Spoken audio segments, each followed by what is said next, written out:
would I want to arrest you? Well, I don't want you to arrest me, but I don't want to arrest you and take you to custody. Yeah, and I really you've don't got want a that meeting either. to get to. I really don't want I've that. still got things to do today. I am going to arrest you for failing to provide a valid ticket to travel, okay? Welcome to UK Audit Network, where misconduct is exposed, police and legal matters are examined, rights are defended, and accountability is pursued. This episode comes to us from Auditor Lennon, so be sure to check the link below, subscribe to his channel, and give him the credit he deserves. In this video, Lennon experiences one of the most baffling arrests you're likely to see. After hurrying to catch his train, he's stopped by Merseyrail staff for failing to present a printed ticket, despite having already purchased it online.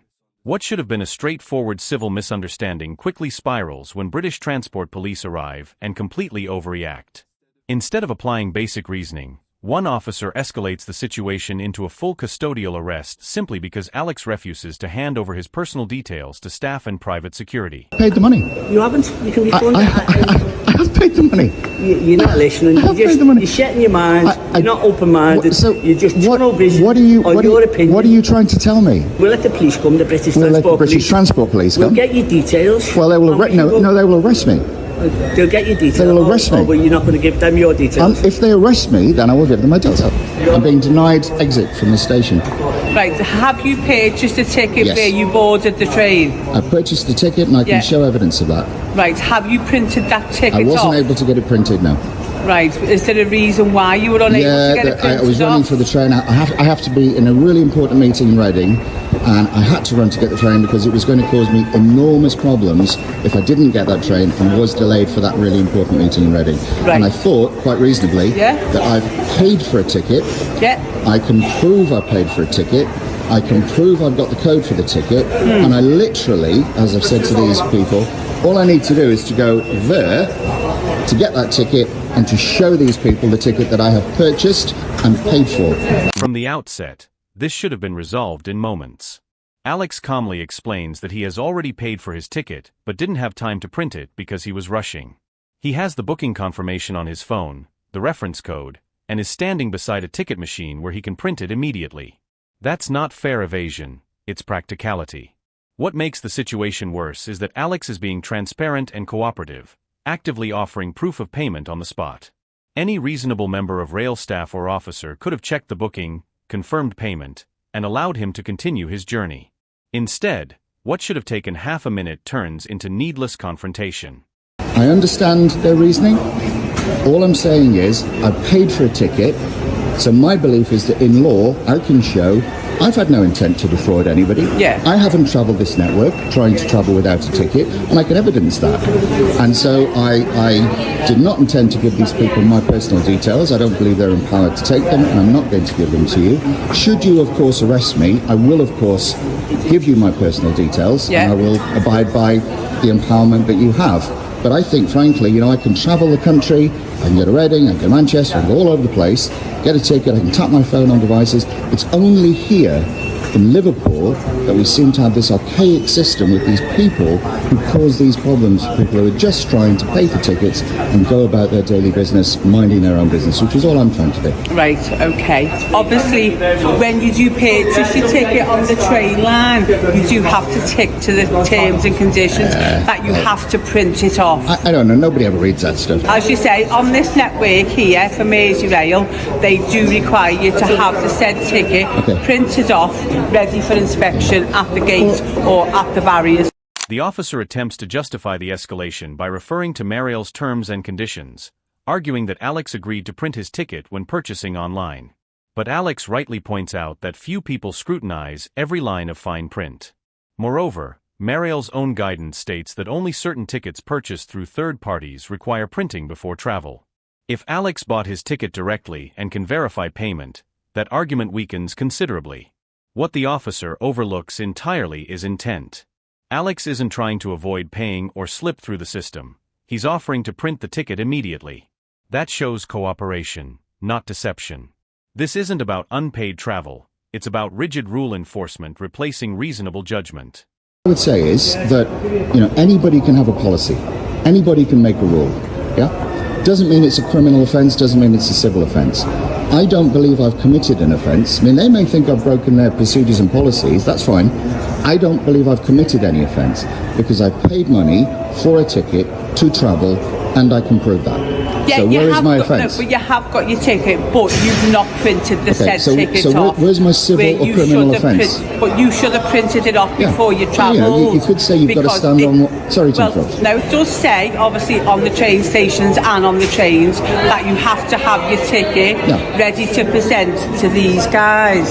And if you have it on the phone, which is the actual ticket, and yours isn't the actual ticket. Yours is proof to say you've purchased the ticket, but you've not yet you've not yet printed that said ticket I see what you're saying. My point is that what's happened, you could have a rule on the terms and conditions on Merseyrail saying everybody on the train has to stand on one leg, and everybody would have to stand on one leg, and you could threaten people if they didn't stand on one leg. Alex makes a crucial distinction. He isn't breaking the law. At most, he's breaching a company rule. Those are fundamentally different. The law requires payment before travel, which he fulfilled. He has confirmation, a booking code, and the ability to produce the ticket instantly. What Merseyrail seeks to enforce is internal policy, not criminal statute. You cannot lawfully arrest someone for failing to comply with a corporate procedure. When Alex simplifies the issue with his analogy about standing on one leg, it perfectly illustrates the absurdity. A company can create any policy it chooses, but that doesn't elevate it to criminal law. This moment highlights the contrast between logical reasoning and blind enforcement. It's not breaking the law if people don't do it. They're breaking your rules. And that's the difference I'm trying to get across to you. So this is their bylaws that it is a ticket period, which we do have to have a said ticket to come onto the station, and for as soon as you board the train, you should have a ticket of travel, unless your train station is closed and then you've taken a picture to say it's closed. Come to these guys and they will sell you a ticket. It's often closed, there's often nobody there, and then it would be fine. But you've purchased your ticket already, but unfortunately, because you haven't printed it off, you should have printed it off before you travelled. So my point to you again is that I've looked at the bylaws, and I may be wrong, but I've read the bylaws, and my understanding of the bylaws is that they say if you break these bylaws, you may be taken to court. And if you're taken to court, and it can be shown that there's an intent to defraud, you may be prosecuted. Now I can show there was no intent to defraud. So if we go to court, it's all going to be very annoying for me, very embarrassing for Merseyrail, but I can show there was no intent to defraud, so I don't believe that I'm in any kind of situation where I've broken these bylaws. Alex further strengthens his position by referencing Bylaw 18 of the Railway Bylaws 2005, which addresses ticketless travel in non-compulsory ticket areas. The crucial wording includes intent to avoid payment. That means there must be deliberate dishonesty, an attempt to evade fares, not confusion, oversight, or someone who can clearly prove they have already paid. In Alex's case, there is no evidence of intent to defraud. Without intent, the criminal element simply isn't present. Railway bylaws exist to address deliberate fare dodging, not to criminalize honest passengers who have already paid and can demonstrate it. So the train line tickets, as you said rightly, you have to print out the tickets. If it's not printed out, it's not valid to travel on the train. I know this is what the lady said to me. Yeah, it's not valid on the train. And what I'm saying is that Can I just explain to you? Yes. What happened is sometimes people buy train line tickets. They don't print it. They do the journey. They complete the journey. What happens is they get refunded. Well, that would be terrible. They got refunded. No, that would be terrible. Okay, so some people does that. Okay, I'm not saying you do. No. Your intention to do that. Specifically, on these occasions. Specifically, I asked these people to let me go just over there, to print the ticket. And they would see I printed the ticket, and they would know that it had been paid. Their understanding would be, if they went here, you would have done the journey, and you got the refunded as well from the train line, which some people does that. The PCSO's reasoning becomes even more flawed when he suggests Alex might have acted dishonestly if officers hadn't intervened. That's speculation, not law enforcement. The legal system doesn't operate on hypothetical wrongdoing.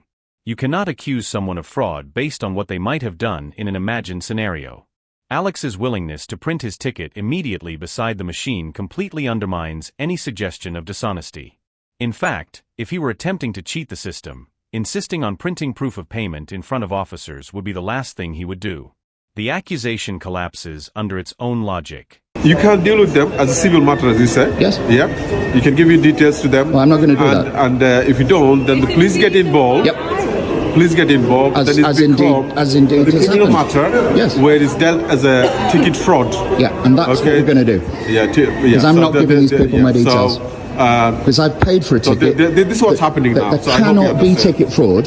Okay. Because I've paid for the ticket. Well, there's no intention to defraud in law. Well, we don't know because. Well, I can prove it. I mean, I can show you the receipt and I can get it printed. There's no intention to defraud. As I say, it's not valid. Okay, well, if we have reliably informed, that's not a valid ticket. It's a reference number for a ticket. Well, I've had all three of you inform me that. You should have printed your ticket off before you travel. So, can I just go and print the ticket off?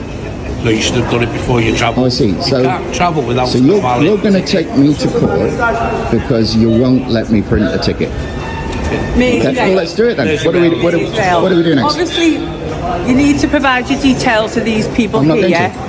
Can I just ask, is there a reason why you don't want to? Yeah, because I don't believe they're empowered to take them, and I don't believe I have to give them to them. They do have the power to take your details. No, they don't. They do. They are accredited. I don't believe that. The British Transport Police officer then claims that the ticket inspectors were accredited and therefore entitled to demand Alex's details.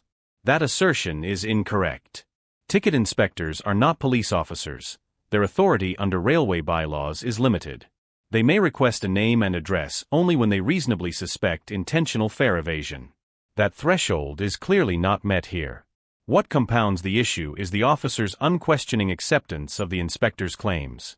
Instead of verifying their legal powers, she relies on their interpretation and uses it to pressure Alex. That isn't collaboration, it's delegating police authority to individuals who do not possess it. If I'm arrested, I will give my details to the arresting police officer when hearing the basis upon which I'm being arrested, because that will then be used in the court of law. Right, at the moment, I do have a necessity because you're not failing to provide your details. I will not provide my details until I'm arrested. Yeah.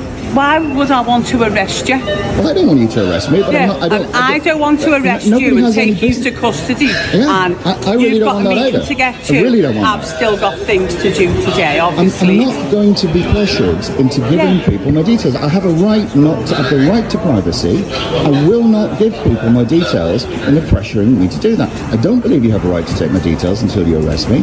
If you arrest me, if there's a basis for you to arrest me, and you arrest me, and you tell me why I'm being arrested, I will of course comply and I will of course give my details. That's you haven't normal. got the ticket. I have paid for a ticket, but and I that's can just print that ticket just over there. Yes, but you should have printed the ticket before you travel. And you're going to arrest me for that. I am going to arrest you for failing to provide a valid ticket to travel, okay? So you're going to arrest me for my failing necessity to, is sorry, to, for my failing necessity for failing to provide a valid ticket for travel, which you don't have on your person. You have a reference number, so I will arrest you for the offence. And you won't let me print that to show you that I have a ticket? Because you've already passed the point where you could have printed the ticket off. So you won't allow me to print the ticket? Okay. Well, obviously when I've finished dealing with you then, you can go and print the ticket off. That's fine. Yep. Okay. Do you want to come to our office and we'll speak out the way? Yeah, and we'll take it from there. Okay. All right. Do you want to follow this way? Thank you. The decision to arrest Alex is extraordinary. The officer acknowledges that he has paid and could print the ticket immediately, yet still insists the ticket is invalid because it wasn't printed before travel. The fundamental purpose of ticket inspection is to confirm payment, something Alex could have proven in seconds. By choosing arrest over verification, the officer effectively penalized cooperation and elevated a minor procedural issue into a criminal matter.